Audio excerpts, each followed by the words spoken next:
नमस्कार, स्वागत करती हूँ आप सभी का मेरे चैनल इजी टू लर्न पे। बच्चों, आज हम पढ़ने वाले हैं अब्राहम लिंकन जी के बारे में। चलिए शुरू करते हैं। अमेरिका के एक साधारण परिवार में अब्राहम नाम का एक लड़का था। अब्राहम को पुस्तक पढ़ने का बड़ा शौक था। पैसों की कमी के कारण वह पुस्तकें खरीद नहीं पाता था, इसलिए वह इधर उधर से पुस्तकें मांग कर पढ़ता था। अब्राहम को बड़े लोगों की जीवनी पढ़ना बड़ा अच्छा लगता था। एक बार उसने अपने पड़ोसी के पास जॉर्ज वॉशिंगटन की जीवनी की पुस्तक देखी। उसने पड़ोसी से वह पुस्तक पढ़ने के लिए मांगी। पड़ोसी ने वह पुस्तक अब्राहम को दे दी और कहा, देखो, पुस्तक को संभाल कर रखना और पढ़कर जल्दी ही लौटा देना। अब्राहम पुस्तक लेकर खुशी खुशी घर आया और वह पुस्तक पढ़ने लगा। खिड़की के पास बैठा वह देर रात तक पुस्तक पढ़ता रहा। पूरी पुस्तक पढ़ने के बाद वह वही मेज पर उसे रखकर सो गया। रात को बारिश हुई और खिड़की के पास रखी पुस्तक भीग गई। सुबह पुस्तक की हालत देखकर अब्राहम बहुत दुखी हुआ। वह पुस्तक लेकर पड़ोसी के पास गया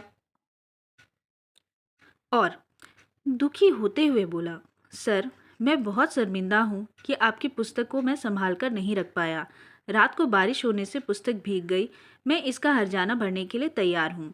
पड़ोसी अब्राहम की ईमानदारी देखकर बोले, पर बेटा, तुम्हारे पास हर्जाना भरने के लिए पैसे कहाँ हैं? अब्राहम बोला, सर, आप अपने खेत में मुझे कुछ दिन काम करने के लिए दीजिए। उस काम के बदले जो पैसे मिलेंगे उनसे मैं आपको नई किताब खरीद कर ला दूंगा। पड़ोसी ने अब्राहम की बात मान ली। अब्राहम ने कुछ दिन पड़ोसी के खेत में काम किया। जो मजदूरी मिली उसने उस पैसे से नई किताब को खरीदकर पड़ोसी को दे दी। अब्राहम की इस ईमानदारी का और इस व्यवहार को देखकर पड़ोसी बहुत खुश हुए। भीगी हुई किताब अब अब्राहम की थी, वह खुश था। पड़ोसी ने कहा, बेटा, एक दिन अवश्य बड़े आदमी बनोगे और फिर लोग तुम्हारी जीवनी पढ़ेंगे। अब्राहम बड़ा होकर अब्राहम लिंकन के नाम से अमेरिका का राष्ट्रपति बना। देखिए बच्चों, हमेशा मन लगाकर पढ़े, गलती पर माफ़ी मांगे, मेहनत करें और ईमानदारी से अपना व्यवहार कीजिए। Thank you.